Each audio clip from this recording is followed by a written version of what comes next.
changes when changes occur on the inside.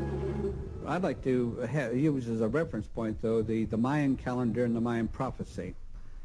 And in the Mayan prophecy and the calendar, we have 13 heavens, which of course are controlled by the 13 lords of light. And each one of those heavens lasts 52 years. If you take the 13 heavens and multiply that by 52, you end up with 676 years of ruling by the lords of light.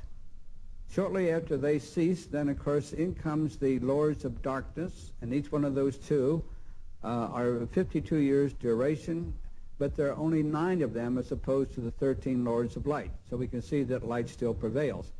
Nevertheless, they were very necessary to stimulate growth within the human race and here upon the planet.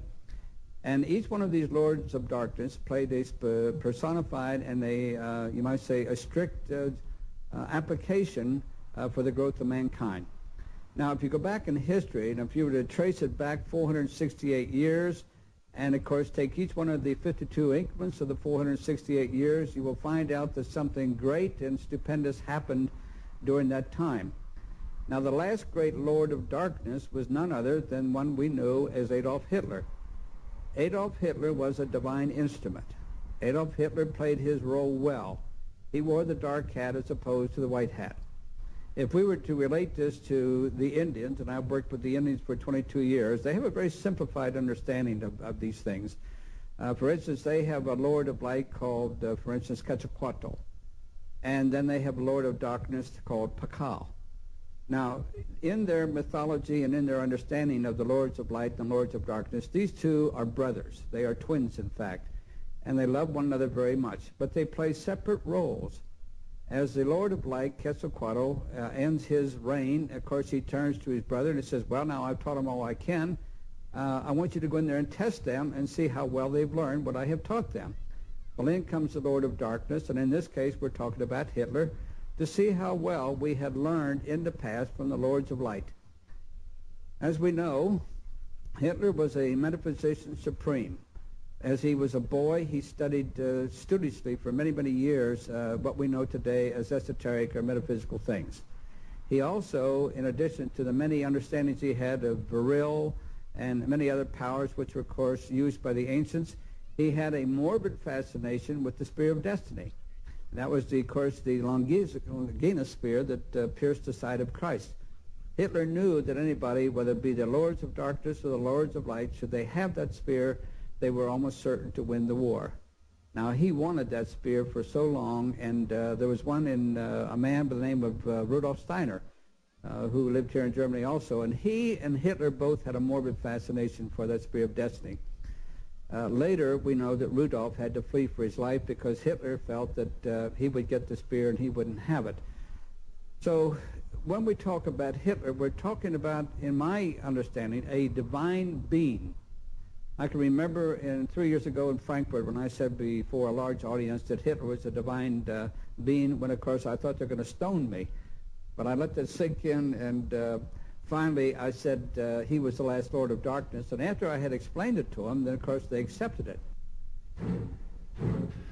Therefore, every exterior revolution is already doomed in advance, because the masters of revolution themselves will later become the dictators of this world. The worst that can happen is the rule of a spiritual leader who is striving to gain world power, but who only understands half the truth and has not yet surrendered his ego to divine guidance. At that moment, an occult superego will be born, where only one individual visualizes him or herself as God superior, and all others are again inferior beings. The occult war, which started with Atlantis, reached its climax during the Second World War. The New Templar Order saw the Illuminati and the Freemasons as the Antichrist, whereas the Illuminati and Freemason orders perceived the New Templar Order and the Nazis as the Antichrist. Today it should be clear to everyone that God is inside of every person.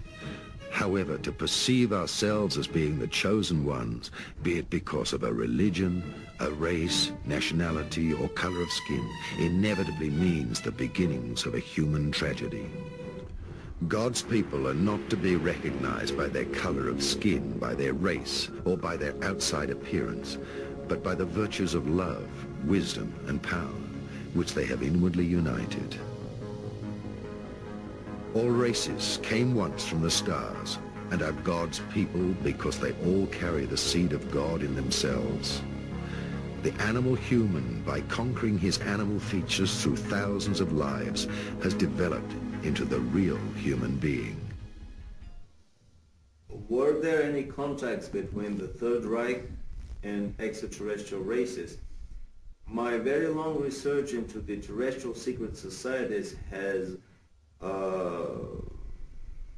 proven to me that basically almost all the secret societies on the planet were established in the first place to be the low-key, low-profile interfaces between extraterrestrial races or intelligence races with even higher level and our civilization.